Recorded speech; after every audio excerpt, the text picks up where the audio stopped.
மாண்புமிகு முதலமைச்சர் ஜோசப் விஜய் அவர்களின் 100வது நாள் ஆட்சி மக்கள் நல ஆட்சியாகவும் மாற்றத்தை நோக்கிய பயணமாகவும் வெற்றி நடை போடுகிறது. சார் கேப் ஆட்டோ பைக்குன்னா ரெட் டாக்ஸி மட்டும்தான். ஹாலிடேஸ்னாலே அது நம்ம GT Holidays தான். GT Holidays, South India's #1 travel brand. You know you are special when you're with GT Holidays. வணக்கம் நந்தகுமார் சார். வணக்கம் மதேஷ். 100 நாள் ஆட்சி எப்படி இருக்கு? நல்லபடியாக இருக்குது இந்த ஆட்சி. இன்னைக்கு பொதுமக்கள்கிட்ட ஒரு நல்ல நம்பிக்கை வந்திருக்கு. இந்த ஆட்சியை பொறுத்த வரைக்கும் ஊழலுக்கு எகென்ஸ்டாக, லஞ்சத்துக்கு எகென்ஸ்டாக இன்னைக்கு பொதுமக்களை எம்பவர் பண்ணியிருக்காங்க. இன்றைக்கி நான் பல இடத்துல நான் சொன்னது உண்டு, தாவேக்காக்கு வாக்களிக்கிறவங்க அவங்களுடைய இலவசங்களுக்காகலாம் அவங்களுக்கு யாரும் வாக்களிக்கலை. அவர் 2500 கொடுப்பாரு, 6 சிலிண்டர் கொடுப்பாரு, 4000 ரூபா கொடுப்பாரு. அதெல்லாம் கொடுக்கவே வேண்டாமா சார்? என்னையை பொறுத்த வரைக்கும் கொடுக்கவே வேண்டாம். என்னையை பொறுத்த வரைக்கும் அது வேண்டியதில்லை. காரணம் என்ன அப்படின்னு மக்கள் அதை கேட்டு சிலர் ஓட்டு போட்டிருக்க மாட்டாங்க. அவங்களே படிச்சிருக்க மாட்டாங்க மதேஷ். அப்படியா? நீங்க இந்த வாக்குறுதி எத்தனை நாளுக்கு முன்னாடி வந்துச்சு சார்? இல்ல சார், 1000 ரூபாய் தேர்தல் நடந்ததுல 1000 ரூபாயை கிராமப்புற மக்கள் ரொம்ப பெரிய வெகுமதியா பார்த்தாங்க. அதே ஆனா 2500 அதை விட பெரிதா பார்க்க மாட்டாங்க இந்த மக்கள். நீங்க விஜய் முகத்தை மட்டும் தான் பாப்பாங்கன்றீங்களா? திமுக மீட்டிங் அப்படிதான் சொல்றீங்களா? அதான் சொல்ல வரேன். இப்ப மீட்டிங் நடந்துச்சு திருவண்ணாமலைன்னு நினைக்கிறேன். தமிழன் பிரசன்னா தான் பேசுறாரு. அப்போ ஒரு பெரியம்மா கேக்குற, இந்த 1000 ரூபாய் வச்சு நான் என்ன பண்றதுன்னு கேட்டாங்க. சரி, வைரல் ஆனது பூரா நீங்க பாத்துருப்பீங்க. 2500 கொடுப்பாங்கன்னு அந்த ஆயம்மா அந்த பாட்டி இல்ல, அந்த பாட்டி நான் அதான் சொல்றேன். இந்த தாவேக அரசாங்கம் அதை கொடுக்க கூடாதுங்கறதா என்னுடைய பீதி. 2500 வாக்குறுதியே கொடுக்க வேண்டாம். வாக்குறுதியே கொடுக்க வேண்டிய இலவச பஸ் தமிழ்நாடு பூரா கொடுக்கவே வேண்டாம். தேவையில்லை. நான் சொல்றது 6 சிலிண்டர் கொடுக்கவே வேண்டாம். தேவையில்லைங்க. ஏங்க இன்னைக்கு இருக்கிறதுக்கு நீங்க நார்மலா வர வேண்டிய சிலிண்டரே பற்றாக்குறையில வராம இருக்குது. நீங்க போய் இன்னும் 6 சிலிண்டர் எப்படிங்க கொடுப்பீங்க? இதுவே திமுக தான் நேரம் என்ன பேசியிருப்பீங்க நந்தகுமார் சார்? யாரா இருந்தாலுமேங்க, நான் அப்பயே கூட என்னங்க சொன்னேன், இது திராவிட திமுக இந்த வாக்குறுதி இப்படி நான் உடனே செய்ய சொல்ல இல்லைங்க. ஆனால் இதுல ஏதேனும் ஒன்றாவது நடந்திருக்கணும்னா இல்லையா? என்னுடைய பழைய காணொளிகளை எடுத்து பாருங்க. எப்பெல்லாம் இவங்க 1000 ரூபாயை இது திராவிட மாடல் இந்தியாவே இதை பார்த்து காப்பி அடிக்குதுன்னு சொல்லும் போதே நான் இதே உதாரணத்தை சொல்லியிருக்கேன். இல்ல கேன்சர், இது ஒரு உடம்புல ஒரு பகுதியில கேன்சர் வந்தா அது சரியா ட்ரீட் பண்ணலாம், எல்லா இடத்துக்கும் பரவும். அப்ப ஒரு இடத்துக்கு வந்த கேன்சர் பாருங்க, 1000 ரூபாய் கேன்சர், அப்ப 2500 படு கேன்சர்ங்கிறேன். நானு அதைத்தான் சொல்றேன், கொடுக்க வேண்டியது இல்லைங்கிறேன். இன்னைக்கு 1000 ரூபாய்க்கு இதே ஸ்கீமுக்கு இப்ப பட்ஜெட்ல 14400 கோடி ரூபாய் ஒதுக்கீடு பண்ணியிருக்காங்க தாவேக அரசாங்கம்.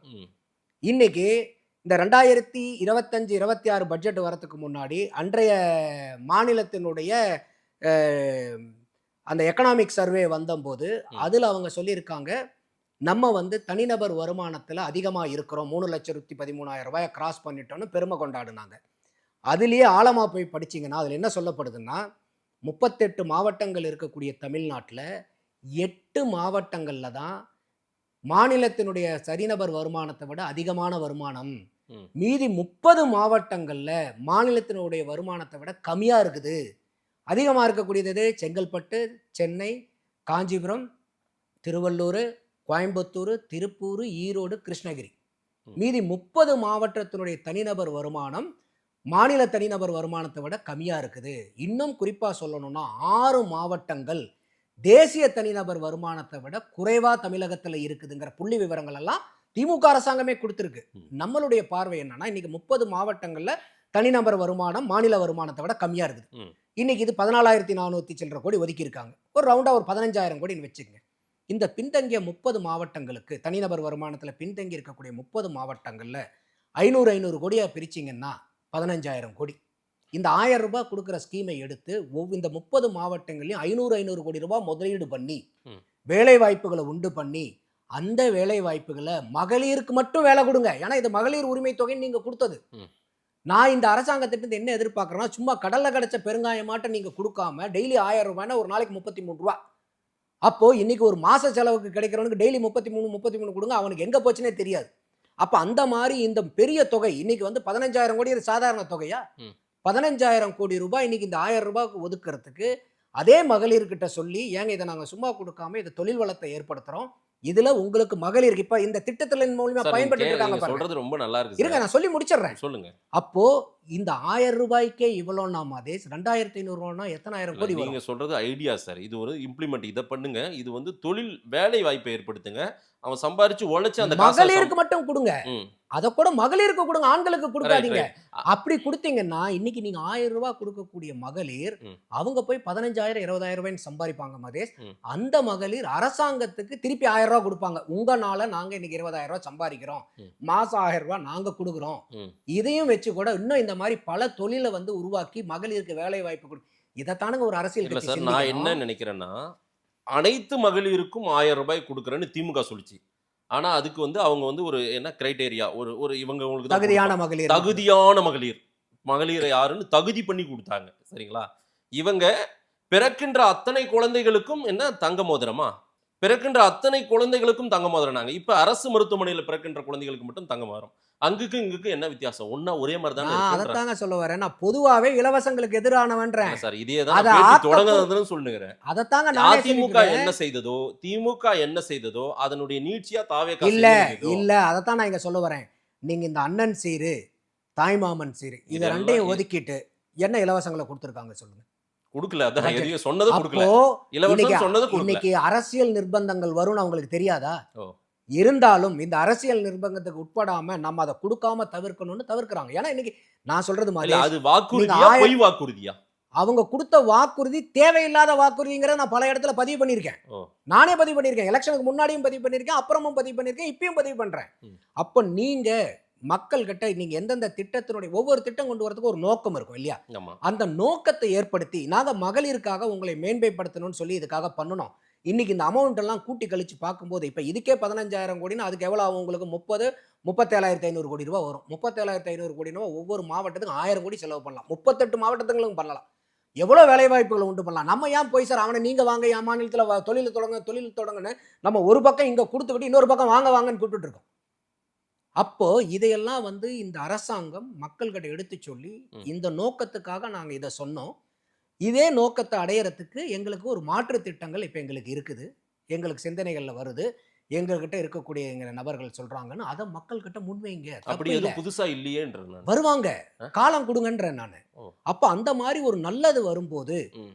உண்மையான வளம் அப்பதான் வரும். ம். அப்பதான் பெண்கள் இது 1000 ரூபாய் குடிக்கிறது உரிமை இல்ல, ம். அவங்கள இன்னும் சிறுமைப்படுத்திக்கிட்டு இருக்கீங்க, உரிமை இல்ல. அப்ப தமிழகத்தில் இருக்கக்கூடிய பெண்கள் 1000 ரூபாய்க்கு தான் வர்த்தா நான் கேட்கிறேன் உரிமைக்கு. ம். தமிழக இல்ல, மக்களுடைய 2500 உரிமை வருது சார். அப்ப 2500 ரூபாய்க்கு தான் தமிழக மகளிரினுடைய உரிமைக்கு வர்த்தா. ம். அவங்களையும் கேட்போம், கேள்வி கேட்போம், தாவேக்காவையும் கேள்வி கேட்போம். ம். அந்த 2500 ரூபாய்க்கு மேல அவங்களுக்கு உரிமை கிடையாதா? சரி. அப்ப இதெல்லாம் சரியான பார்வை அல்ல. நான் பல இடத்துல இன்னொன்னு சொல்லியிருக்கேன்.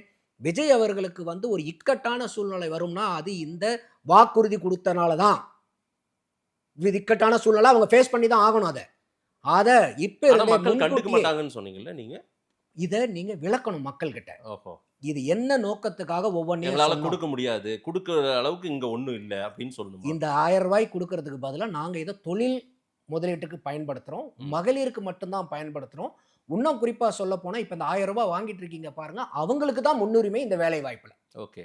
உங்களுக்கெல்லாம் வேலை வாய்ப்பு ஏற்படுத்தினதுக்கு அப்புறம் அடுத்த ஆனா மகளிருக்கு நாம நாங்க போவோம். அனைத்து மகளிருக்கும் அனைத்து குடும்ப தலைவிக்கும் சொல்லியிருக்காங்கன்னு நினைக்கிறேன் இவங்க. இந்த கவர்மெண்ட் இல்ல அப்படிதான். இல்ல இல்ல அனைத்து மகளிருக்குன்னு சொல்லல. அதுல கூட வந்து அவங்க கண்டிஷன்ஸ் வச்சிருக்காங்க. 60 வயசு மேல இருக்கிறவங்களுக்கு இல்ல. இல்ல, அது தனி. அது தனியான அது ஏஜ்டு பீப்புள்லாம் வராங்கங்கிறது அது அவங்க எதிர்பார்த்துட்டு இருப்பாங்க. ஆனா ஏஜ்டு பென்ஷன்லாம் வந்து அது அது கம்மியான பென்ஷன். அதிகமா போகுது அது. அது கம்மியான பென்ஷன். ஆஹா. அதை விட இதுல 2500 ரூபாய் ஜாஸ்தி. ஆஹா. நான் இதையும் ஏற்கனவே பதிவு பண்ணியிருக்கேன். ம், ம். அப்ப உங்களுக்கு 60 வயசுக்கு மேல தான் ஒருத்தருக்கு பண தேவை அதிகமாகும். சோ இந்த ஃப்ரீ பீஸா இருக்கட்டும், இந்த மாதிரி அறிவிப்புகள், இந்த மாதிரி திட்டங்கள், இது எல்லாம் மக்கள் செய்யலனா கூட கண்டுக்க மாட்டாங்க. நம்ம எடுத்து சொல்லணுங்க, மக்களுக்கு விழிப்புணர்வு ஏற்படுத்தணும். இன்னைக்கு என்ன ஆச்சுன்னா நலத்திட்டங்கள் இல்ல சார், நலத்திட்டங்கிற நான் பேர்ல இல்ல நான் இது ஒரு நான் பாயிண்ட் ஏற்படுத்துறேன். நான் மட்டும் பத்திரிக்கையாளரா நான் ஏற்படுத்துறேன். அதைத்தான் நான் உங்களுக்கு ஒரு ஆனா என்னன்னா, இவங்க இந்த வாக்குறுதி எல்லாம் கொடுத்தாங்களே, இந்த 100 நாள்ல இதுல ஏதாவது ஒண்ணு கொடுத்துருக்காங்க. ஏன்னா கவர்ச்சி திட்டம் இதெல்லாம் கவர்ச்சியா சொல்லுது. வேண்டாங்கிற மாதேஷ். நான் அதைத்தான் திருப்பி திருப்பி சொல்றேன் மாதேஷ். உங்களுடைய கடமை, என்னுடைய கடமை, நடுநிலையாளர்களெல்லாம் நம்மளுடைய கடமை என்னன்னா, இந்த நலத்திட்டங்கள் தான் சொல்லி ஆரம்பத்துல கொடுக்க ஆரம்பிச்சாங்க. ம். ஆனா இந்த நலத்திட்டங்கள் பூராமே என்ன ஆகி போச்சுன்னா வாக்கு சேகரிக்கக்கூடிய திட்டமா மாறி போச்சு. ம்ஹும். அதை நம்ம மாதிரி ஆட்கள் தான் வெளியே எடுத்து சொல்லணும். அதை வந்து அரசாங்கத்தில் இருக்கிறவங்களும் பார்க்க நேர்ந்து ஏதோ ஒரு இடத்துல ஒரு 4 இலவசங்களை தடுத்து அதுக்கு உண்டான திட்டங்களை மாத்திட்டுமே மேசேஜ் அது உங்களுக்கும் எனக்கும் கிடைத்த வெற்றி ஆனா இல்லையா? இவங்க மாற்று சக்தின்னாங்களே புதுசா எதுவும் மாற்றங்கள் இல்லையே. இவங்க பண்ணது எல்லாத்தையும் இவங்க இல்ல அவங்க பண்ணாததெல்லாம் நிறைய பண்ணிருக்காங்க. அதனால தான் சொல்றேன், இன்னைக்கு எந்த சீஃப் மினிஸ்டர் போயிட்டு லஞ்சம் கேட்டா உங்களுக்கு வந்து முதல்லலாம் நம்ம சொல்றோம் எனக்கு வண்டு முருகனை தெரியும்னு அவன் சுத்தி திரிவான். வண்டு முருகனே எனக்கு இன்னொருத்தர் தெரியும்னு சுத்திட்டு இருப்பான். ஆனா இவன் போறவன் எனக்கு வண்டு முருகனை தெரியும்னு காரியம் சாதிச்சுட்டு வந்திருப்பான். ஆனா இன்னைக்கு இந்த முதலமைச்சர் விஜய் என்ன சொல்றாரு, யாராவது போய் லஞ்சம் கேட்டா உங்களுக்கு சிஎம் தெரியும்னு சொல்லுங்க, யார் லஞ்சம் கேட்டாலும் கொடுக்காதீங்கன்றாரு. இது வரைக்கும் எந்த முதலமைச்சராவது சொல்லி நம்ம கேட்டிருக்கோம்? விஜய் ஆட்சிக்கு எவ்வளவு மார்க் சார்? விஜய் ஆட்சிக்கு இன்னைக்கு வரைக்கும் சோ ஃபார் சோ குட். இன்னைக்கு வந்து ஒரு முழு பரீட்சை முடிஞ்சிருச்சு, அதனால இவர் முழுமையா நான் வந்து இவரை சீர்தூக்கி பார்த்து இவருக்கு நான் 100க்கு இவ்வளவு மார்க்குன்னு கொடுத்தேன்னா அது என்னுடைய தவறது, அது என்னுடைய அறியாமை. இன்னைக்கு வந்து பாத்தீங்கன்னா ஒரு திசை வழிப்போக்கு நல்ல வழிப்போக்கா இருக்கு. இப்போ நல்ல திசையை நோக்கி பயணிச்சிட்டு இருக்காங்க. மக்கள் கிட்ட நித்தம் அவங்களுடைய நம்பிக்கையை அதிகப்படுத்திக்கிட்டு இருக்காங்க. ஒரே ஒரு இடைஞ்சல் அவங்களுக்கு திருப்பி நான் சொல்றது வந்து பாத்தீங்கன்னா அவங்க கொடுத்த வாக்குறுதிகள் தான் இடைஞ்சலா வந்துகிட்டு இருக்கும். அதை கூட அவங்க என்ன சொல்றாங்கன்னாக்கா வெற்றி தமிழகம்ங்கிற விஷன் டாக்குமெண்ட்ல நாங்க போட்டு கொடுத்துருக்கோன்றாங்க. அதை பூரா வந்து இந்த இலவசங்களா கொடுக்காம உங்களுடைய நோக்கங்களை நிறைவேறதுக்கு இலவசங்களா கொடுக்காம அதையே வேற சில சஸ்டைன்டு வேலை நீடித்து நிலை நிற்கக்கூடிய வழிவகைகளை வகுத்து அதே இலக்குகளை அடையறதுக்கு நீங்க திட்டங்களை தீட்டி அதை மாறுதலுக்கு இப்போ பட்ஜெட் பண்றோம், இடைக்கால பட்ஜெட் அவங்க போட்டு போனாங்க, நீங்க வந்து திருத்தப்பட்ட பட்ஜெட்னு ஒன்று அனௌன்ஸ் பண்றீங்களா? அந்த மாதிரி திருத்தப்பட்ட வாக்குறுதின்னு கூட ஒன்று கொண்டு வாங்க. என்ன குறைஞ்சு போச்சு? இப்போ பார்க்கலாம், நிறைய ஐடியா சொல்றேன். என்ன குறைஞ்சு போச்சு? டீலிமிட்டேஷனுக்கு அனைத்து கட்சி எம்பிக்கள் கூட்டம் நடத்தினாங்க. அதுல திமுக, அதிமுக, தேமுதிக, பாமக போல மற்றவங்க எல்லாம் போனாங்க. இதுல வந்து ஃபேர் டீலிமிட்டேஷன் கேட்டவங்களும் அங்க போய் உட்காந்துட்டாங்க. இன்னைக்கு நோ டீலிமிட்டேஷன் யாரும் மதிமுக, விசிக, திருமாவளவன் எல்லாம் போயிருக்காங்கன்னு நினைக்கிறேன். இதை எப்படி பாக்குறது? இது என்ன மாதிரி அரசியல்? இல்ல நான் இந்த டீலிமிட்டேஷனை பத்தியே பேசியிருக்கோம், உங்க சேனல்லே பேசியிருக்கோமாங்கிறது ஞாபகம் இல்லை. நமக்கு வந்து கடைசியாக பண்ணது வந்து 1976 அப்போ இருக்கக்கூடிய சென்சஸை வச்சு பண்ணணும். 71 சென்சஸை வச்சு அன்னைக்கு இருந்த மக்கள் தொகை 52 கோடி. இன்னைக்கு நம்ம சற்றேறக்குரிய 140 கோடியை நெருங்கிட்டு இருக்கோன்றாங்க. அப்போ அன்னைக்கு இருந்த அந்த 543 எம்பிக்களே இன்னைக்கு வந்து 52 கோடியை மேனேஜ் பண்ண இருந்த 543 எம்பிக்கள் இன்னைக்கு 140 கோடி மக்களுக்கு சேவை செய்யறதுக்கு 10 மானா கட்டாயம் பத்தாது. இதே தான் வந்து ஐயா ஸ்டாலின் அவர்கள் முதலமைச்சராக இருக்கும்போது ஒரு மீட்டிங்கை போட்டார். அவர் என்ன சொன்னார், நீங்களும் திருப்பி ஒரு 25 வருஷம் தூக்கி போடுங்கன்னாரு. ஏன்னா அம்மையார் இந்திரா காந்தி 25 வருஷம் தூக்கி போட்டாங்க. அதுக்கப்புறம் வந்து அதே பால வந்து ஐயா வாஜ்பாய் அவர்கள் 25 வருஷம் தூக்கி போட்டாங்க. வர்றவன் பார்த்துக்கிட்டுன்னு இவரும் தூக்கி போடுங்கன்னாரு. எனக்கு அதில் உடன்பாடு இல்லை. அடுத்தது என்ன சொன்னாருன்னாக்கா, எங்களுக்கு ப்ரொபோஷனட்டாக கொடுங்க. இப்போ வந்து எங்களுக்கு 7.18% இருக்குது. 39 வகுத்தல் 543 7.18. இதே விகிதாச்சார அடிப்படையில் நீங்க கொடுத்தீங்கன்னாக்கா எங்களுக்கு ஓகேன்னாரு. கரெக்டா? இதே வந்து எலெக்ஷனுக்கு முன்னாடி இந்த பில் கொண்டு வரப்பட்டது, டீலிமிட்டேஷன் பில். ஐயா ஸ்டாலின் என்ன பண்ணாரு, அவர் வந்து அந்த டிராஃப்டை பிரிண்ட் அவுட் எடுத்து அவரை கொளுத்திக்கிட்டு தீ பரவட்டும்ங்கிறதெல்லாம் அரசியல் பண்ணிட்டு இருந்தார். அன்னைக்கே பாராளுமன்றத்தில் பேசின அமித்ஷா அவர்கள், அவர் வந்து நான் உள்துறை அமைச்சராக நான் சொல்கிறேன், எனக்கு ஒரு 1/2 மணி நேரம் டைம் கொடுங்க, அனைத்து மாநிலங்களுக்கும் சரிசமமாக 50% நாங்கள் இதை சீட்டை உயர்த்தி கொடுக்குறோன்னு சொன்னார். அப்பயே நான் கேட்டேன், உண்மையான நிலைப்பாட்டில் ஐயா ஸ்டாலின் இருந்திருந்தாருன்னா அவருடைய கட்சி எம்பிக்கள் இருந்தால் 1/2 மணி நேரம் என்னங்கய்யா, 2 மணி நேரம் எடுத்துக்கங்க, 3 மணி நேரம் எடுத்துக்கங்க, நீங்க சொல்றதை அடிச்சு கொண்டு வாங்க அப்படின்னா அன்னைக்கே டீலிமிட்டேஷனை திமுக ஆதரிச்சிருக்கணும். திமுக நாங்க தீ பரவட்டு நீங்க எரிச்சிங்க 50% கொடுக்கறப்ப அப்பமும் இல்ல அன்னைக்கு உங்களுக்கு ஃபேர் டீலிமிட்டேஷன் தெரியலையா? நேரம் தான் கேட்டாங்க. ஆனா இல்ல நீங்க மாத்தி பேச கூடாது. தெரிஞ்சு கேசி வேணுகோபால் தான் இப்படி ஒரு டிமாண்ட் வச்சாரு. நீங்க சொல்றது காங்கிரஸ் கேசி வேணுகோபால் தான் பல இடத்துல விவாதத்துல பேசியிருக்கேன். அன்னைக்கே வந்து இவர் வந்து தமிழ்நாட்டுக்கு கிடைச்ச அரிய வாய்ப்பை திமுக வெற்று அரசியலுக்காக தியாகம் பண்ணி ஏதாவது விட்டு கொடுத்துட்டு வந்திருக்காங்க. திருப்பி இந்த மாதிரி நிலைமை நமக்கு கிடைக்குமான்னு நமக்கு தெரியல. ஏன்னா இன்னைக்கு மக்கள் தொகையை வச்சு நீங்க பண்ணுனீங்கன்னா பிரச்சனை. நம்ம கேட்டு நீங்க ஸ்டாலின் ஐயா கேட்டது என்ன, இது 7.18 இருக்கு, நீங்க எத்தனையோ இன்க்ரீஸ் பண்ணீங்க, அதுல 7.18 இல்ல இதை மக்களுக்கு புரியட்டும். அப்போ எலெக்ஷனுக்கு முன்னாடி இதே 50% உயர்த்தி கொடுக்குறங்கும் போது அதை நிராகரிச்சு அதை எரிச்சவர் ஐயா ஸ்டாலின். இன்னைக்கு அவரே வந்து ஃபேர் டீலிமிட்டேஷன் நீங்க வந்து பாஜக பக்கம் சாயறது, அவரும் இரட்டை நிலைப்பாட்டில் இருக்காருங்கிறத உங்களுக்கு சொல்லிக்கிறேன். இல்ல நீங்க ஒரு விஷயம் ஏதாவது ஒண்ணு எடுத்துட்டீங்கன்னா திமுக குற்றம் குறைகள் திமுக ஆட்சியிலே கிடையாது. ஏங்க யார் நான் இவ்வளவு நேரம் வந்து நீட்ட வச்சு தாவேகா சொல்ற குறைகள் எல்லாம் நான் சொல்லலையா? என்ன நிலைப்பாட்டுல எனக்கு தாவேகாவா இருந்தானே திமுகவா இருந்தா இன்னைக்கு அண்ணா திமுக எதிர்க்கட்சியா கூட இல்ல. அண்ணா திமுக நான் பாராட்டறனா இல்லையா? அது கேட்கல. நமக்கு மக்களுக்கு நல்லது செய்யக்கூடிய யாரா இருந்தாலும் சரி. நான் கேட்ட கேள்வி தாவேகா ஒரு கூட்டம் நடத்திருக்காங்க, அது எப்படி பார்க்கறீங்க, அது சரியான்னு கேக்குறேன். என்னைய பொறுத்த வரைக்கும் இன்னைக்கு நான் திருப்பி அதே தான் சொல்றேன். இன்னைக்கு ஒட்டு மொத்தமா அனைத்து மாநிலங்களுக்கும் 50% வந்து எம்பிக்களுடையத அதிகம் பண்றாங்கன்னா, இன்னைக்கு இருக்கிற அதே ஸ்டேட்டஸ் கோ தான், எந்த பிரச்சனையும் கிடையாது. ம். ஆனா இத வந்து இன்னைக்கு இவங்க எதிர்க்கிறாங்கன்னா, அன்னைக்கு எலெக்ஷனுக்கு முன்னாடி ஸ்டாலின் எதிர்த்தாருங்கிறதையும் நான் பதிவு பண்றேன். ம். ஏன்னா இவங்க அரசியல்வாதிகளுக்கு எல்லாமே என்னன்னா, சார், யாரோ நான் ஒருத்தர் மாற்று நல்லது சக்தியை பத்தி இருங்க, கேட்டுக்கிறேன். நான் சொல்றேங்க. ஒரு நான் நிமிஷம். மாற்று சக்தியை பத்தி ஏங்க கேட்டுக்கிறேன். நான் பழைய நீங்க சக்தியை எதுக்கு பத்தியும் எடுத்தாலும் பேசுறேன். எது? ரெண்டு சக்தியும் பத்தி அந்த சக்தி பேசுவோம். தான் சரியில்லைன்னு தூக்கி போட்டாங்களே மக்கள். ஆனா அந்த சக்தி நீங்க தூய சக்திங்கிற மாதிரி தானே நீங்க இப்ப கேள்வி நான் இப்ப கேக்குறீங்க. அப்படியே கேள்வி கேட்டேன். ஆமா, நீங்க சார் அப்படியே இப்ப கேள்வி இருக்கக்கூடியதுக்கு நான் வாங்கன்றீங்க. மாற்று சக்தியை கேட்டேன். இல்ல இல்லங்க, நாம ரெண்டு ஏதாவது பேர் ஒரு மாற்று சக்தி கிட்ட நீட்டுக்கு தீர்மானம் போடுறாங்களே, ஏங்க, அது மாற்று சக்தியான்னு நான் கேக்குறேன். அதனால தான் சொன்னேன். டீலிமிட்டேஷனுக்கு ஒரு கூட்டம் நடத்திருக்காங்களே எம்பிக்கள் கூட்டம், அது மாற்று சக்தியான்னு கேக்குறேன்.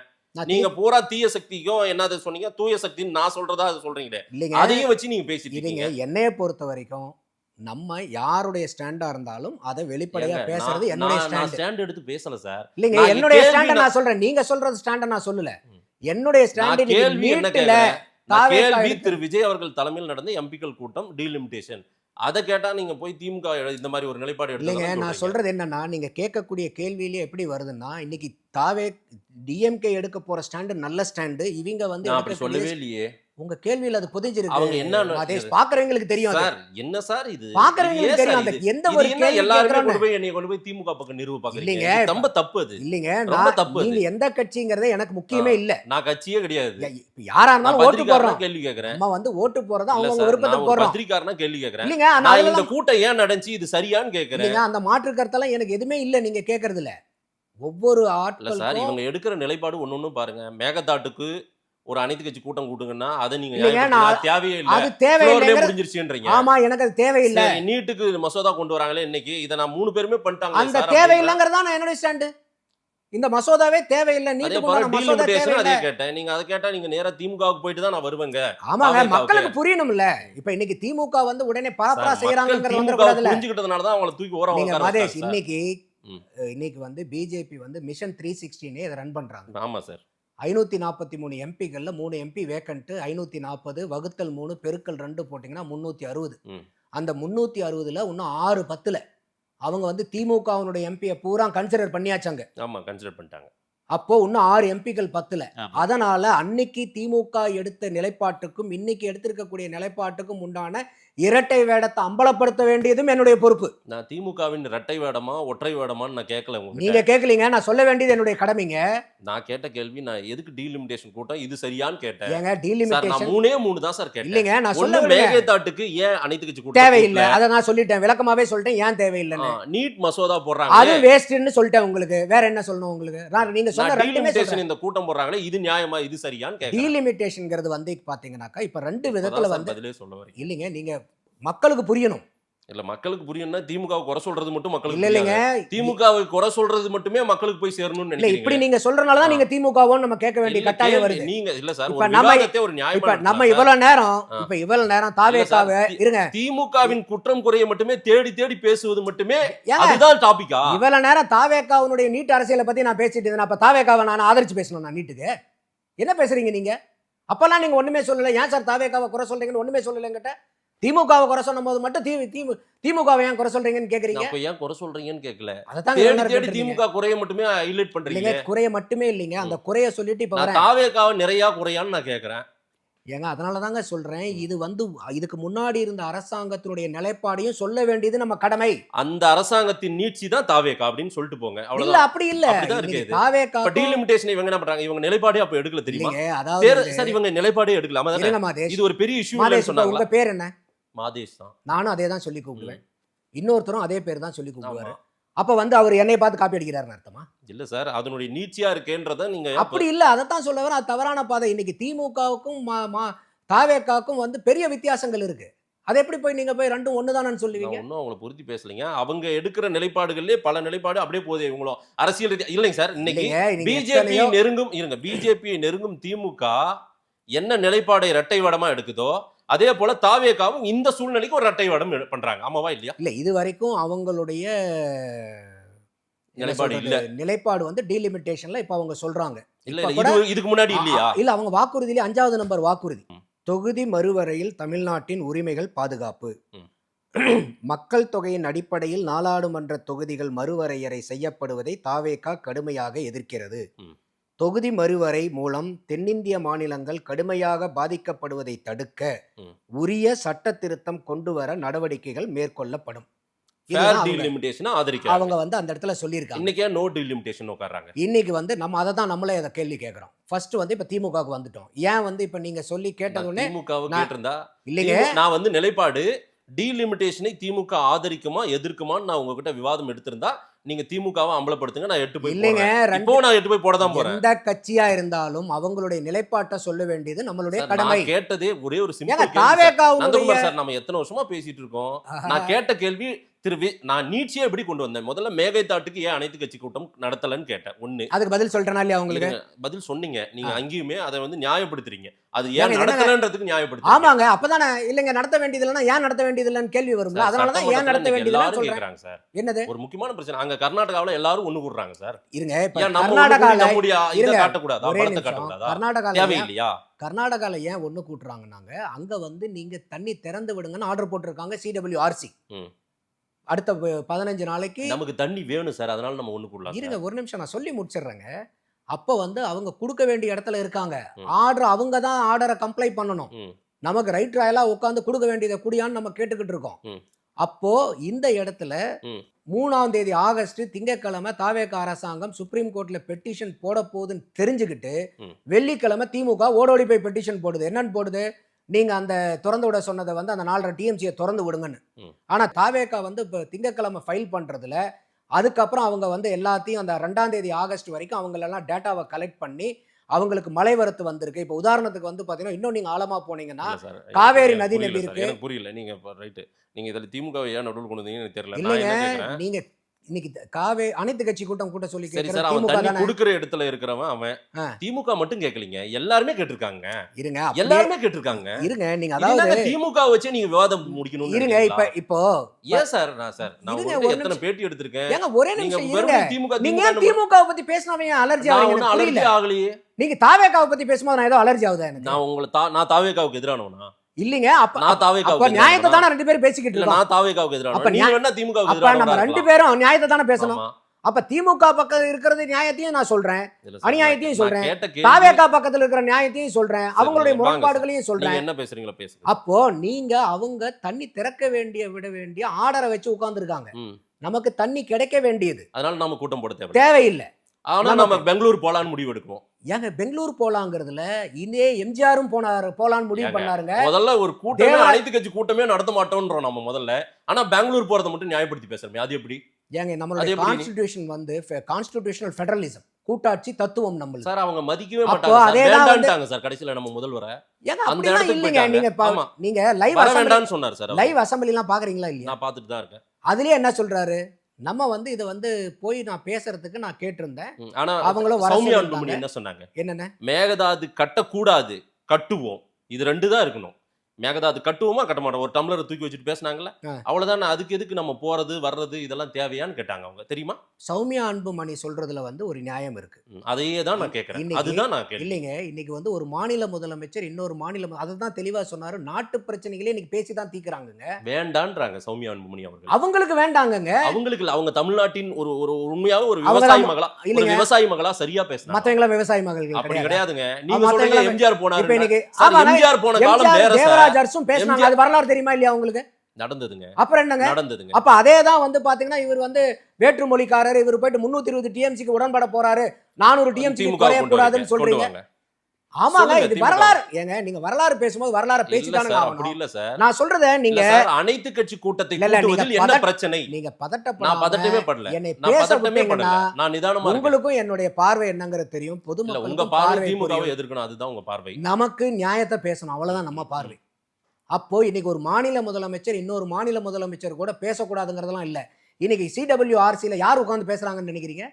தமிழக அதிகாரிகளும் கர்நாடக அதிகாரிகளும் மத்திய அதிகாரிகளோட பேசுறாங்களா இல்லையா? யாருடைய அறிவுறுத்தல பேசுறாங்க? அப்ப 2 மாநில அதிகாரிகள் பேசாம தான் இன்னைக்கு அங்க ஆர்டர் வருதா? அப்ப அந்த அதிகாரிகள் பேசுறது முதலமைச்சருடைய ஒப்புதல் இல்லாம பேசுறாங்களா? அப்ப அதிகாரிகள் 2 மாநில அதிகாரிகள் பேசும்போது 2 தலைவர்கள் பேசுறதுல என்னங்க தப்பு வந்துற போகுது? கூட்டாட்சி முறையில அது சரியான உகந்ததா இருக்காது. என்னங்க இறங்கி போற மாதிரி ஆயிடும். என்னங்க இறங்கி போறது இருக்கு? என்னங்க ஈகோ? அது இவ்வளவு நாளா ஈகோவை தான் நீங்க வச்சிட்டு இருக்கீங்க. ஏங்க ஒரு நாட்டுக்கு இன்னொரு நாட்டுக்கு சார் இருக்கக்கூடிய பிரச்சனை போயிருக்கலாம்ல பேசிட்டு இருக்கலாம்ல. போயிருக்கலாம்ல ஐயாவை போல. சூழ்நிலை சரியில்லைங்கிறாரு அவரு ஆஹா. கர்நாடகா முதலமைச்சர். ஓ. அதை உடனே வந்து இவங்க எப்படியோ கட்டமைக்கிறாங்க திமுக. சொன்னா நீங்க திமுகவை குறை சொல்றீங்களே சார். நான் வேற குறை யாருங்க நீங்க பேசுறா? குறை சொல்லுங்க. இருங்க, இன்னைக்கு வந்து தமிழ் கர்நாடகத்துல அனைத்து கட்சியும் ஒண்ணா இருக்காங்களா இல்லையா? ம். தஞ்சாவூர்ல போய் இன்னைக்கு விவசாயிகள் போராட்டம்னு போயிட்டு நடிகை பத்தி பேச வேண்டிய அந்த கூட்டத்துல என்னங்க கட்டாயம் வந்துச்சு? சார் இது வந்து தனியா அங்க நடந்ததை இதை கொண்டு வந்து இதுல இருங்க, நான் கேட்கறது, ஒரு தண்ணி இல்லாம யார் வாடி நியாயப்படுத்துறது? இருக்கக்கூடிய ஒரு விவசாயி, உண்மையாலுமே அது விவசாயிகள் போராட்டமா இருந்திருந்துச்சுன்னா அந்த விவசாயிகள் வாயில இருந்து த்ரிஷாங்கிற வார்த்தை வருமா? வஞ்சா அப்ப அவர் பேசினாரா? கூட்டத்துல இருந்து பேசினாங்களா இல்லையா? அவர் பேசினாரா? யாரு? அவர் திரு உதயநிதி ஸ்டாலின் நான் அவரை பத்தியா பேசினேன். இப்போ நீங்க தான் அவர்தான் விவசாயிகள் பண்றீங்களே. இருங்க, போர்ட்ரேட் பண்றீங்களே. ஏன் கவனிக்கவே மாட்டேங்கிறீங்க மாதேஷ்? நான் பேசுறத ஒரு முன்முடிவிலேயே கவனிச்சிட்டு இருந்தீங்கன்னா எப்படி தெரியும்? நான் நீங்க சொல்றேன், ஒரு முன்முடிவுக்கு கூட்டத்துல வந்துட்டீங்க இருந்தவங்க பேசுறாங்க. அந்த கூட்டம் யாருடைய கூட்டம்னு சொல்றீங்க? விவசாயிகள் கூட்டம்னு சொல்றீங்க. நான் அதை தான் கேட்கிறேன். ஒரு தண்ணி இல்லாம வாழ்வாதார ஜீவாதார பாதிக்கப்பட்ட ஒரு விவசாயி அங்க வந்து தண்ணிக்காக போராட்டம் நடத்தக்கூடிய உண்மையான விவசாயியா இருந்திருந்தா அந்த விவசாயினுடைய வாயிலிருந்து த்ரிஷாங்கிற வார்த்தை வந்திருக்குமான்னு கேட்கிறேன். நீங்க உதயநிதி ஸ்டாலின் சொன்னாரான்னு கேட்கறீங்க. நான் அப்படியே சொன்னேன். அப்போ நீங்க விவசாயிகள்ங்கிற போர்வையில நடத்தின போலி விவசாயிகள் திமுக கூட்டம் இது. அதனாலதான் நான் தெளிவா கேட்கிறேன். அப்போ நீங்க அங்க மீட்டிங் போட்டீங்க, நீங்க யாரை சார் எதிர்த்து பேசியிருக்கணும்? கர்நாடக அரசாங்கத்தை எதிர்த்து பேசுவாங்களே, ஏன் பேசாம என்ன? எங்க பேசினாங்க? எடுத்து காமிங்க கிளிப்பிங்ஸ். மத்திய அரசாங்கத்தில் இருக்கக்கூடிய பாரதிய ஜனதாவை எதிர்த்து பேசியிருக்கணும்.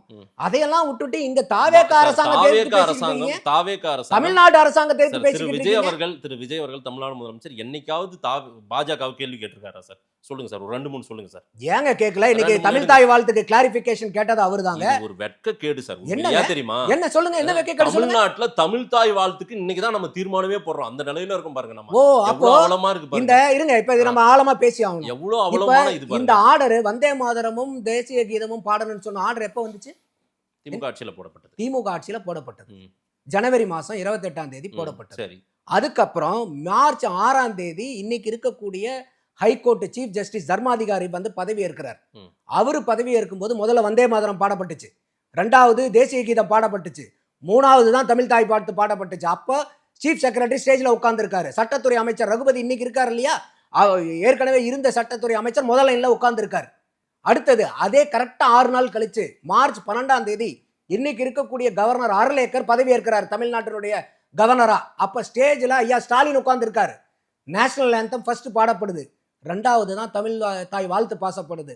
அப்பெல்லாம் இந்த அக்குரமா அநியாயம் கேவலமானதெல்லாம் இப்ப நீங்க சொன்னீங்களா, அதெல்லாம் திமுக பொருந்தாதா? நான் சொல்றேன், அதுதான் எல்லாருமே கோட்டை விட்டு இன்னைக்கு தீர்மானம் போடுறாங்க. அப்புறம் நீங்க திமுக குற்றம் சொல்றாங்க. இது ஒரு சாதனை. எப்பங்க நடந்தது இது? இது வந்து இது சாதனையா? இது இப்ப என்ன சாதனைங்கறத நான் சொல்றேன். தமிழ் தாய் வாழ்த்துக்கு ஒரு தீர்மானம். ஆமாங்க, நான் இது என்ன தமிழ் தாய் வாழ்த்துக்கு தீர்மானம் போடுறதே பிஜேபி விஜய் எதிர்ப்பதுன்னு சொல்ற மாதிரி இருக்கு. ஆமாங்க, இந்த சாதனை நான் என்னன்னு சொல்ல வரேன். இப்போ அதுக்கப்புறம் இந்த தீர்மானத்தை விடுங்க. அதுக்கு முன்னாடியே போய் டெல்லியில போய் சந்திச்சாரா? இல்ல சார், பிஜேபி எதிர்ப்புல நான் சொல்றேங்க. இல்ல சார், பிஜேபி எதிர்ப்பை ஏதாவது விஜய் ரொம்ப ஆழமா அக்ரெசிவா பண்ணது ஒரு 2-3 சொல்லுங்கன்றேன் நான்.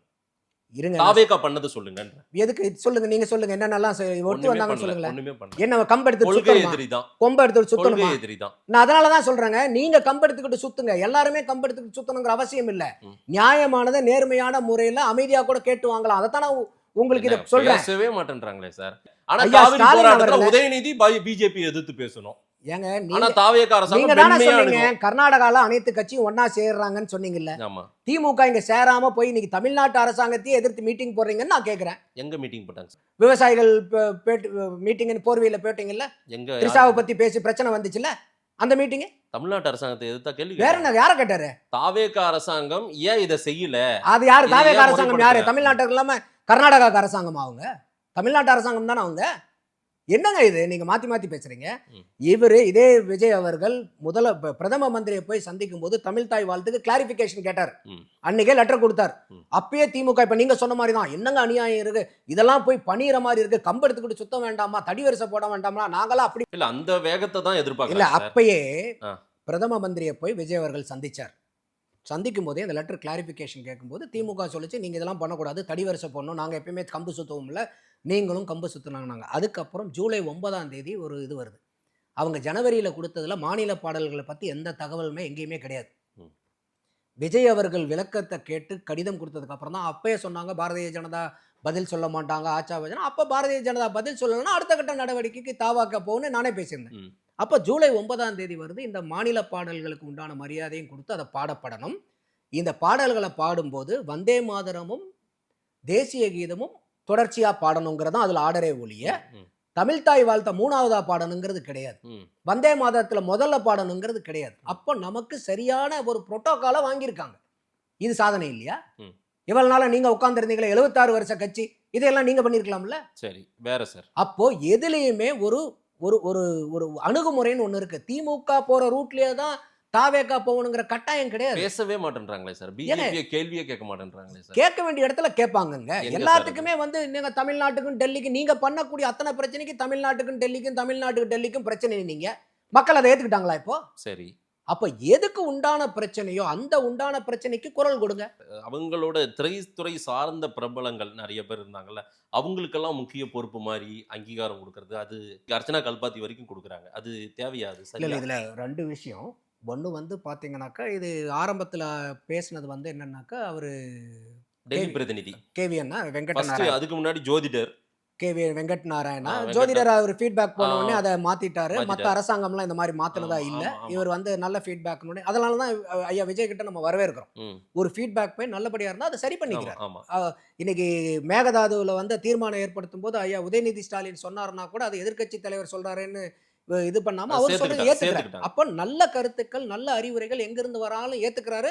அந்த ஒரு நம்பிக்கையில தான் நம்ம வந்து இதெல்லாம் பேசுறோம். ஏதோ ஒரு டைம்ல அவங்க பார்க்க நேர்ந்துச்சுன்னா அவங்க கிட்ட ஒரு மாறுதல் வந்துச்சுன்னா நமக்கு உண்டான பலன், மக்களுக்கு உண்டான பலன். ம். அப்போ இந்த கேவிஎன் அவர்கள் வந்து வெங்கட் நாராயண அவர்களை வந்து அது என்ன படம் இது ஜனநாயகம். ஜனநாயகன் ஜனநாயகன் எடுத்த ப்ரொடியூசருக்கு டெல்லி பதவிங்கிறத தான் பேசிக்கிட்டு இருக்காங்களே ஒழிய அவர் யாரு என்னன்னே பல மக்களுக்கு தெரியுது. யார் சார் அவரு? அவர் வந்து பாத்தீங்கன்னா ஒரு கார்ப்பரேட் கம்பெனில 20 வருஷமா வேலை பார்த்தவர். சரி. அவர் வந்து பாத்தீங்கன்னாக்கா சார்ட்டர்ட் அக்கௌண்டன்ட், ம். கம்பெனி செக்ரட்டரி, ம். அதே மாதிரி வந்து பாத்தீங்கன்னாக்கா காஸ்ட் மேனேஜ்ல இருக்கிறவர். 20 வருஷமா வந்து கார்ப்பரேட் ஒர்க் பண்ணியிருக்காரு. ஒரு 7 வருஷம் சற்றேறக்குறைய அந்த நிறுவனத்துக்கு தலைவரா வேலை பார்த்திருக்காரு. ம். ஒரு தென்னிந்திய சார்ந்த ஒரு அந்த கம்பெனியை ஆல் இண்டியா லெவலுக்கு எடுத்துட்டு போயிருக்காரு. ம். அவருடைய சிஇஓவா இருந்த காலகட்டத்தில் வந்து பார்த்தீங்கன்னா 25,000 கோடி மார்க்கெட் கேபிட்டலேஷன் இருந்த கம்பெனியை 70,000 கோடிக்கு அந்த மார்க்கெட் கேபிட்டலேஷன் இன்க்ரீஸ் பண்ணியிருக்காரு. அந்த கம்பெனிக்கு உண்டான வருமானத்தை ஒரு 2,500 3,500 கோடி இருந்ததை வந்து 7,500 கோடியா வந்து வெறும் 7 வருஷத்துல வந்து அதை இரட்டிப்புக்கு மேல ஆக்குனவர். ம். அப்போ இது ரியல் எஸ்டேட் கம்பெனில இருந்தவர். அப்ப இன்னைக்கு வந்து ஆல் இந்தியா லெவல்ல வந்து பாத்தீங்கன்னாக்கா அந்த ரியல் எஸ்டேட்டை கொண்டு போயிருக்காரு. என்ன சொல்றீங்க? டெல்லி பிரதிநிதிக்கு இந்த தகுதி போதும்ன்றீங்க? சொல்ல வரேன். இருக்கலாம்ன்றீங்க? சொல்ல வரேன் ரெஸ்யூம் சொல்றீங்க? சொல்ல வரேன் நான். அப்போ இன்னைக்கு டெல்லி பிரதிநிதிங்கிறது ஒரு அரசியல் பதவி அல்ல. ம். அது வந்து ஒரு லைசனிங் பொசிஷன், ம்ஹும். ஒரு கோஆர்டினேஷன் பொசிஷன். ம். மக்களுக்கு உண்டான தமிழக அரசாங்கத்துக்கும் டெல்லிக்கும் உண்டான தொடர்பை ஏற்படுத்தக்கூடியது, ஒரு ஃபாலோ அப் செய்யக்கூடியது. அந்த பதவிக்கு தேவையானது நெட்வொர்க்கிங் ஸ்கில், ஆட்களை தெரிஞ்சிருக்கணும். ம். நெகோசியேஷன் ஸ்கில், நெகோசியேட் பண்ண தெரியணும் ஸ்ட்ராங்கா. ஃபாலோ ஆனா அப் தமிழ்நாட்டு மக்களுக்கு அவர் ஜனநாயகன் ப்ரொடியூசரா தானே அதைத்தான் தெரியும். நான் இவ்வளவு விளக்கம் சொல்லிக்கிட்டு இருக்கேன். இல்ல சார், அவங்க கட்சியில இருந்தே ஒருத்தரை ஏன் நியமிக்கலாம்ல? இப்ப திமுகவுல இல்லைங்க, கட்சியில இருந்து இது நியமிப்பாங்க, கட்சி சார்ந்த அதிமுகவுல கட்சியில இருந்து நியமிப்பாங்க. இவர் ஜனநாயகன் பட ப்ரொடியூசர் தாவேகாவுல இருந்தாருன்னே தெரியலையே மக்களுக்கு. அதனாலதான் நான் சொல்றேன், மத்த ஆட்கள்லாம் கட்சியில இருக்கிற ஏதோ ஒரு ஆளுக்கு ஒரு பதவி கொடுக்கணுங்கிறது கொடுக்காம இவர் தகுதியான நபருக்கு இந்த பதவி ஓ, கொடுக்கணும்னு இதுக்கு கொடுத்திருக்காரு. முன்னாடி டெல்லி பிரதிநிதியா இருந்தவங்க தகுதி இல்லாதவங்க. இப்ப வந்து இதுக்கு முன்னாடி வந்து ஏகேஎஸ் ஏகேஎஸ் விஜயன் விஜயன் இருந்தாரு. இருந்தாரு. நீங்க சொன்னீங்களே டெல்லிக்கும் தமிழ்நாட்டுக்கும் தான் சண்டைன்னு 5 வருஷம் ஓட்டுனீங்கல்ல, ம். என்னத்தை சாதிச்சு கொண்டு வந்தீங்க சொல்லுங்க?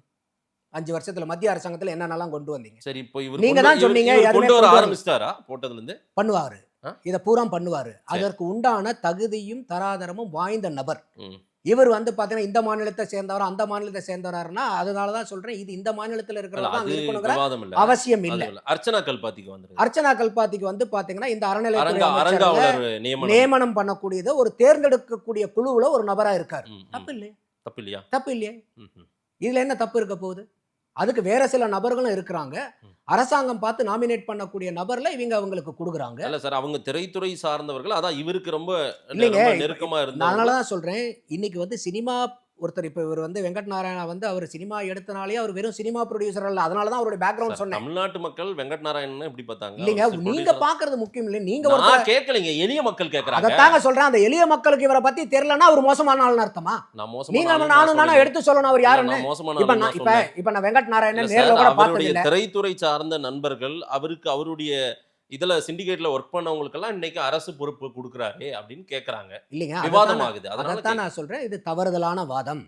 தகுதியான நபருக்கு எந்த வேலைக்கு எந்த திறமை, நீங்க கேட்டீங்க இல்லையா, இத்தனை திறன் வேணும் அந்த லைசனிங் பொசிஷனுக்கு. ம். அப்போ நீங்க ஒரு சிஇஓ இருக்காரு, இத்தனை எல்லாம் சாதிச்சிருக்காரு, ஒரு சிஇஓ காஸ்டட் அக்கௌண்டன்ட், இந்த மாதிரி கம்பெனி செக்ரட்டரிஷிப் படிச்சு முடிச்சவர், இவருக்கு வந்து பாத்தீங்கன்னாக்கா இந்த பொருளாதாரத்தை பத்தியோ, நெட்வொர்க்கிங்கை பத்தியோ, ஃபாலோ அப்பை பத்தியோ, நெகோசியேஷனை பத்தியோ அதிகமான திறன் இருக்கும். ம். அதனால தான் இவர் கம்பெனி இந்த அளவுக்கு வளர்த்த முடிஞ்சது. அர்ச்சனா கல்பாத்தி அந்த அர்ச்சனா கல்பாத்தியை பத்தி நான் இன்னும் படிக்கல. அவங்கள பத்தி நான் படிக்கணும். அவங்க என்ன படிச்சாதான் கோயில் சம்பந்தமா படிச்சாதான் தெரியும் நமக்கு. ஆமா. கோயிலை பத்தி தெரிஞ்சிருக்கணுங்கிற அவசியம் இல்ல. நீங்க அதுக்கு அறங்காவலர் குழு தேர்ந்தெடுக்கிறதுக்கு என்ன தகுதிகள் வேணும், அதை கண்டறியும் குழுவுல இவங்க ஒரு மெம்பர். கரெக்டா? If I am not wrong. ஆமா, எஸ், கரெக்ட். ஏன்னா நீங்க இப்ப கேட்டதுக்கு அப்புறம் தான் எனக்கு டக்குன்னு ஒரு செய்தியில படிச்ச ஞாபகத்தை வச்சு தான் பேசுறேன் நான். இப்ப இந்த இதே வந்து இப்ப வெங்கட் நாராயணாவை பத்தி இப்ப நான் நிறைய பேசுறேன்னா, ஏற்கனவே பல நேர்காணல்கள்லாம் நான் அவரை பத்தி பேசியிருக்கேன். அதனால நான் உங்களுக்கு டக்குன்னு சொல்ல முடியுது. இவங்களுடைய பேக்ரவுண்ட் நமக்கு தெரியாது. இவங்க பேக்ரவுண்ட் வந்து நல்லபடியா இருந்துச்சுன்னா நம்ம பாராட்ட போறோம். இவங்க பேக்ரவுண்ட் வந்து இதுக்கு உண்டான சரியான பேக்ரவுண்ட் இல்லைன்னா நம்ம அதை விமர்சிக்க. அது சரியான நியமனங்கள் தான் இதெல்லாம். இவர் டெல்லி பிரதிநிதி நிறைவேற்றது சரியான நியமனம். பிரதிநிதி இல்ல, நான் அர்ச்சனா கல்பாத்தி வரைக்கும் வந்து தெரியல. நான் அர்ச்சனா கல்பாத்தியை பத்தி எனக்கு தெரியலங்கிறத நான் சொல்றேன். ஆனா மக்கள் பார்வை என்னவா இருக்குன்னா, இவருடைய திரைத்துறை சார்ந்தவர்கள், இவருக்கு நெருக்கமான ஒரு சிண்டிகேட்ல இருந்தவங்களுக்கெல்லாம் அரசு பதவி கொடுக்குறாரு, ஒரு உறுப்பினர் ஆக்குறாரு. அது வந்து ஒரு தவறுதலான பார்வைங்கிறதா என்னுடையது. அதனால தான் நான் இவ்வளவு சொல்றேன். ஒருத்தருக்கு அந்த பதவி கொடுக்குறாங்கன்னா ஏன் கொடுக்குறாங்க, எதுக்காக கொடுக்குறாங்கன்னு நம்ம தெரிஞ்சுக்கணும். இன்னைக்கு நம்ம எத்தனையோ போய் தேடி படிக்கிறோம். இப்போ நீங்க இந்த கல்பாத்தி அவங்க இதை பத்தி சொன்னீங்க. நான் இதை போனதுக்கு அப்புறம் நான் பார்ப்பேன். அவங்க யாரு, என்ன ஏது, என்ன படிச்சிருக்காங்க, அவங்களுடைய பேக்ரவுண்ட் என்னங்கிறத நான் பார்ப்பேன். நல்லபடியா இருந்துச்சுனாக்கா பரவாயில்லன்னு சொல்ல போறோம். இதே அவங்க சரியான தகுதி இல்லாத ஆளா இருந்தா அடுத்த உங்க இன்டர்வியூல நம்ம விமர்சிக்க போறோம். இல்ல இது வந்து சரியான, அது நல்ல தகுதியான தேர்வு, இது தகுதியான தேர்வு இல்லைன்னு நான் சொல்லிட்டு போறேன். இதுல என்ன இருக்கு நமக்கு? அப்ப நமக்கு ஒரு பதவிக்கு ஒருத்தரை போடுறாங்கன்னா அவங்க தெரிஞ்ச ஆட்களா தெரியாத ஆட்களா? இப்ப அதனாலதான் இப்ப திருப்பி சொன்னா நீங்க திமுகவுக்கு போறீங்கன்பீங்க. இது வரைக்கும் எத்தனை கட்சிக்காரங்க வந்து உடனே எல்லாத்தையும் பார்த்து தேவையில்லாத ஆட்களையா போட்டாங்க? அப்ப எல்லாத்துக்குமே இது இருக்கும். இப்ப நானு எல்லா கட்சி மாதிரி தாவேக்கா இல்ல, இது புதுசுன்னு ஒண்ணு சொன்னீங்களே, அந்த புதுசு இல்லையே நான் சொல்றேன். நீங்க சுத்தி மறுபடியும் திமுகவுக்கே போய் நின்னீங்கன்னா எல்லா கட்சியிலும் இது நடக்கக்கூடிய மாற்று சக்தி இல்லையே. அப்போ இந்த பதவி எல்லா கட்சியிலும் ஒரு கட்சி தாவேக்கா இல்ல சார், எல்லா கட்சிக்கும் மாற்று கட்சி தாவேக்கா சார், அதை சொல்லுங்க. இல்லைங்க, அந்த மாற்று எதுல மாற்றுங்கிறதானே. இப்ப எல்லாருமே வந்து இப்ப எல்லாருமே அரசியல்வாதிகள் தமிழ்நாட்டுல அரசியல் பண்றாங்க. தாவேக்கா தமிழ்நாட்டுல தானே அரசியல் பண்றாங்க. என்ன சார் நீங்க மாற்றுன்னு சொல்றீங்களே, நீங்களும் மத்த கட்சி மாதிரியே தமிழ்நாட்டிலே அரசியல் பண்றீங்களேன்னு கேட்டா இதுல என்ன மாற்றமா இருக்குன்னு நான் கேட்டேன். அதனாலதான் சொன்னேன், நம்ம பெருசா பாராட்டுறது. இன்னைக்கு அசம்பிளி லைவ் ரிலே இது வரைக்கும் பாத்திருக்கீங்களா நீங்க? இந்த ஆட்சி வந்ததுக்கு அப்புறம் லைவ் ரிலே நடக்குது. சபாநாயகர் இந்த அளவுக்கு நடுநிலைமையோட நடந்து நீங்க பாத்திருக்கீங்களா? பார்த்ததே இல்ல. அமைச்சரை கூட உட்காருங்கன்றார். அவை முன்னவரை கூட சொன்னாரு இன்னொரு மீட்டிங்ல, உட்காருங்க முடிஞ்சு போனது பேசாதீங்கன்னாரு. அது இந்த ஆட்சியில மாற்றத்தை பாக்குறோம். லஞ்சம் வாங்காதீங்க, அப்படியே லஞ்சம் கொடுக்காதீங்க. லஞ்சம் கேட்குறவங்க யாராவது கேட்டாங்கன்னா எனக்கு சீஃப் மினிஸ்டர் தெரியும்னு சொல்லி யாராவது சொல்லியிருக்காங்களா இது வரைக்கும்? அதே மாதிரி வந்து டிவிஎஸ்சியில் வந்து பார்த்தீங்கன்னா ஒரு ட்ராப் ஆடிட்டிங் நிறையா போகும். இன்னைக்கு சர்ப்ரைஸ் ஆடிட்டிங் போகுது. எங்கேயாவது வந்து இது வரைக்கும் வந்து டிஜிட்டல் இந்தியான்னு சொல்லிட்டு இருக்கோம், இன்னைக்கு டிஜிட்டல் பிரைபா மாறி போச்சு. டிஜிட்டல் இந்தியா வளர்ந்தனால டிஜிட்டல் பிரைபு.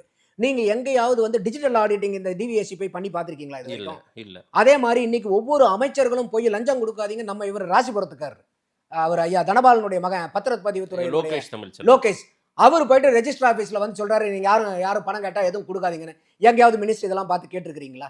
இதுக்கு முன்னாடி ஆட்சியில எங்கேயாவது வந்து இந்த கான்ட்ராக்டர்களுடைய அசோசியேஷன்லாம் வந்து எங்களுக்கு இந்த மாதிரி பார்ட்டி ஃபண்டு கேட்டு எங்களை நசுக்குனாங்க, அந்த மாதிரி வந்து இதுல வந்து யாருமே வந்து பார்ட்டி ஃபண்ட் எங்களுக்கு கொடுக்காதீங்க, நான் வேலையில குறைபாடு இருந்தா கட்டாயமா கேட்போம், எங்கேயாவது இதை பார்த்தோமா? பள்ளி கல்வித்துறையில வந்து பாத்தீங்கன்னாக்கா அவங்க ரினியூவலுக்கு போட்டு நடையா நடந்து காசு இவ்வளோ 5 லட்சம் 10 லட்சம் 20 லட்சம் கேட்டு நாங்க விட்டு கூட போயிட்டோங்க. கடைசீட்ல வந்து பாத்தீங்கன்னாக்கா எங்களுக்கு வந்து அவங்க கேட்காமையே உங்களுக்கு ரினியூவல் ஆயிடுச்சு, உங்க அப்ளிகேஷன் த்ரூ ஆயிடுச்சுன்னு கூப்பிட்டுங்கன்னு பேட்டி கொடுத்தாங்க. ஒன்றும் இல்லைங்க, இவர் இந்த உங்ககிட்ட கூட பேட்டி கொடுத்துருக்காரு, பாரதிய ஜனதாக்காரர். இப்ப அண்ணாமலை கூட இருக்காரு, அவர் பேர் என்ன, கொஞ்சம் ஹைட்டா சகப்பா இருப்பாரு, அமர் பிரசாத் ரெட்டி. அவர் ஒன்று சொல்றாரு, நான் வந்து ஒரு இடத்த வாங்கி ஒரு பில்டிங்கை வந்து டெவலப் பண்ணணும்னு நினைச்சேன், போன ஆட்சியிலே பண்ணோம், அதுக்கெல்லாம் வந்து நிறையா வந்து டெவலப்மெண்ட்டுக்கெல்லாம் வந்து பார்ட்டி ஃபண்ட்லாம் கேட்டுட்டு இருந்தாங்க. இப்போ இதே அரசாங்கத்தில் வந்து பார்த்தீங்கன்னா எதுவும் இல்லாமல் எனக்கு அப்ரூவல் கிடைச்சிருக்குன்றார். யார் சொல்கிறா? பாரதிய ஜனதாவில் இருக்கக்கூடிய ஆள் வந்து சொல்கிறார். யூடியூப் வலைதளங்கள் இருக்க அவருடைய பேட்டி எடுத்து பாருங்க. அப்போ இன்னைக்கு அத்தனை கட்சி ஆச்சரியங்கள் இல்லாமல் அத்தனை பேரும் இந்த தாவேக அரசாங்கம் ஊழலுக்கு லஞ்சத்துக்கு மக்கள் பக்கம் நின்று அதை வந்து ஒழிக்கணும்னு போராடும் போது எப்படி நீங்க இதை வந்து மற்ற கட்சிகளும் தாவேகாவும் ஒன்று தானே இத்தனை வரிசையான அடிக்கிறீங்க? எப்படி வந்து நீங்க தாவேகாவும் திமுகவும் ஒன்று, தாவேகாவும் அண்ணா திமுகவும் ஒன்று தானே நீங்க எப்படி தாவேகாவும் பாரதிய ஜனதாவும் ஒன்றுன்னு நீங்க எப்படி சொல்லிட முடியும்? மக்கள் என்ன சொல்றாங்கன்னு பார்ப்போம் சார். நேரில் வந்து நேரம் கொடுத்து பேசியமைக்கு நன்றி. நன்றி மாதேஷ்.